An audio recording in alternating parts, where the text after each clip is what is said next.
Di sebuah desa yang terletak di kaki gunung, hiduplah seorang anak muda bernama Raffi. Raffi adalah seorang pemuda yang sangat cerdas, tampan, dan berbakat. Sejak kecil ia selalu mendapatkan perhatian khusus karena prestasinya di sekolah. Namun meski cerdas, Raffi memiliki satu kekurangan yang sangat besar, sikapnya yang buruk terhadap orang tua. Ia sering membentak ibunya tanpa alasan yang jelas, bahkan untuk hal-hal kecil yang sebenarnya tidak perlu dibesar-besarkan. Ibu Raffi, seorang wanita yang penuh kasih sayang, selalu berusaha sabar menghadapi sikap anaknya. Setiap kali Raffi berbicara dengan nada kasar, ibunya hanya menundukkan kepala, berusaha menahan air mata dan berdoa dalam hati, "Ya Allah, beri petunjuk untuk anakku." Begitu doa yang sering ia ucapkan setiap kali Raffi melukai hatinya dengan perkataan tajam. Namun Raffi tidak pernah mengerti betapa sakitnya hati seorang ibu yang selalu memberikan yang terbaik untuk anaknya. Ia merasa tidak perlu mendengarkan nasihat ibu yang selalu mengingatkan hal-hal kecil. "Kenapa ibu selalu mengatur aku? Aku sudah cukup besar untuk membuat keputusan sendiri." Begitu kata Raffi dengan nada yang meninggi. Baginya hidup adalah tentang kebebasan dan keinginan untuk mengejar mimpinya, tanpa terikat oleh aturan-aturan yang dianggap kuno. Suatu hari kesempatan besar datang kepada Raffi. Ia mendapatkan beasiswa untuk melanjutkan studinya ke luar negeri. Kesempatan ini adalah impian yang selama ini ia tunggu-tunggu. Namun kabar ini datang dengan perasaan campur aduk.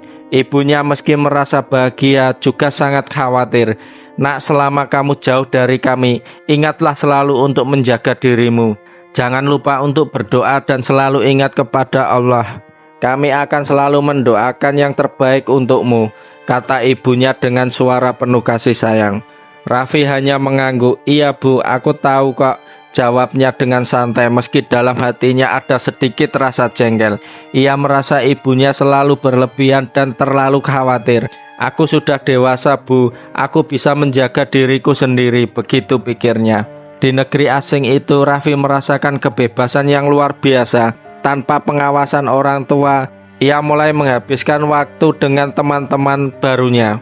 Ia terlibat dalam berbagai kegiatan yang ia anggap sangat seru. Mulai dari bergaul hingga menikmati hiburan malam, kehidupannya menjadi penuh dengan kegembiraan duniawi. Namun seiring berjalannya waktu, meskipun ia merasa bahagia dengan teman-temannya, ia mulai merasa kesepian. Semua yang ada di sekelilingnya tidak mampu mengisi kekosongannya yang ia rasakan di dalam hati. Hidupnya yang terlihat sempurna ternyata hanya sebuah topeng yang menutupi perasaan hampa yang tak terungkapkan. Raffi mulai merindukan rumahnya, terutama ibunya.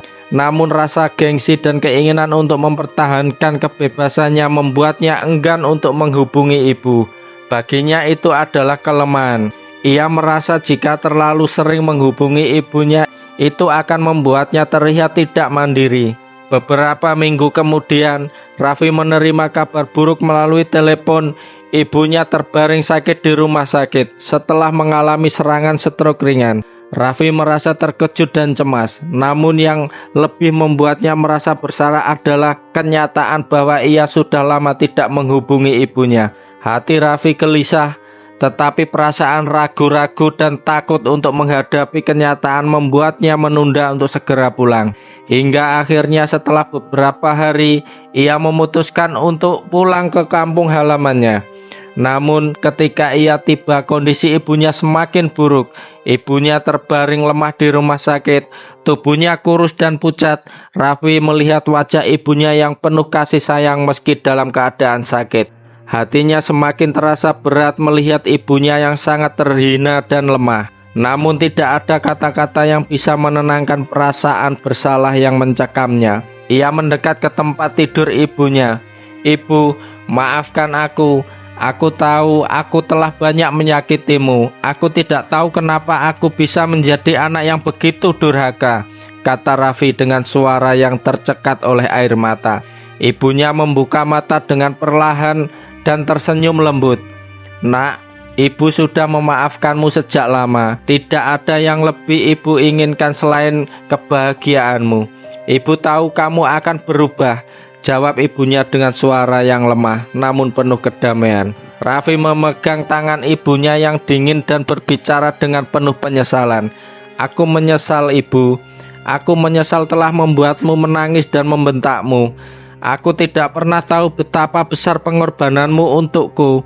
Semua yang ibu lakukan untukku selalu tulus, tetapi aku malah membalasnya dengan kebencian dan ketidakpedulian. Ibunya hanya tersenyum dan berkata, "Jangan menyesal nak, Allah Maha Pengampun. Kamu masih punya waktu untuk memperbaiki dirimu. Terus berbuat baik, jangan ulangi kesalahanmu." Meskipun Raffi merasa sangat menyesal, ia tahu bahwa tidak ada yang bisa mengembalikan waktu yang telah hilang. Ia menatap wajah ibunya dengan sangat lemah, dengan tatapan penuh kasih sayang yang tidak pernah ia hargai sebelumnya. Raffi merasa kehilangan bukan hanya ibunya, tetapi juga kesempatan untuk menunjukkan kasih sayangnya pada wanita yang telah membesarkannya. Keesokan harinya ibunya meninggal dunia dengan tenang. Raffi merasa seolah-olah dunia runtuh di sekelilingnya. Tidak ada lagi pelukan hangat ibunya, tidak ada lagi kata-kata lembut yang selalu menenangkan hati. Semuanya hilang dalam sekejap. Ia hanya bisa menyesali setiap kata kasar yang pernah ia ucapkan, setiap pembangkangan yang pernah dilakukannya, dan setiap saat di mana ia memilih untuk mengabaikan ibunya. Setelah ibunya wafat, Raffi pulang ke negeri asing untuk menyelesaikan studinya. Namun ia merasa sangat kosong, tidak ada lagi keceriaan yang menghiasi hidup.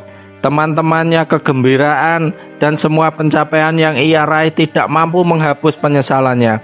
Semua pencapaiannya terasa hampa tanpa keberadaan ibunya. Ia menyadari bahwa hidupnya selama ini telah salah arah. Dan hanya dengan menghormati orang tua, khususnya ibu, seseorang bisa merasakan kebahagiaan sejati. Suatu malam ketika Raffi tertidur dalam kesepian, ia bermimpi. Dalam mimpinya ia melihat ibunya yang sudah tiada. Ibunya berdiri di hadapannya dengan senyuman yang begitu damai. "Nak, meskipun aku memaafkanmu, Allah tidak melupakan setiap perlakuan durhaka kepada orang tua. Azab itu nyata dan setiap perkataan dan perbuatan yang tidak baik akan ada akibatnya," kata ibunya dengan suara yang lembut namun penuh makna. Raffi terbangun dengan perasaan cemas yang mendalam. Ia sadar bahwa meskipun ibunya telah memaafkannya, ada sesuatu yang lebih besar dari sekedar maaf, yaitu akibat dari perbuatannya yang tidak baik. Azab Tuhan adalah hal yang pasti. Dan meskipun seorang ibu bisa memaafkan anaknya, tidak ada yang dapat menghindari balasan dari Allah. Kisah Raffi ini menjadi pelajaran yang tak ternilai bagi banyak orang. Ia mengingatkan kita bahwa tidak ada yang lebih berharga daripada keberadaan orang tua. Dan tidak ada yang lebih mulia selain berbakti kepada mereka. Seringkali kita baru menyadari betapa pentingnya mereka setelah mereka pergi. Namun pada saat itu penyesalan sudah tidak ada artinya. Karena itu selagi mereka masih ada, berbuat baiklah kepada orang tua, terutama ibu. Karena doa dan cinta mereka adalah hal yang tidak ada bandingnya di dunia ini. Jangan lupa kalau suka video ini kasih like, komen, dan share ke teman-teman kalian.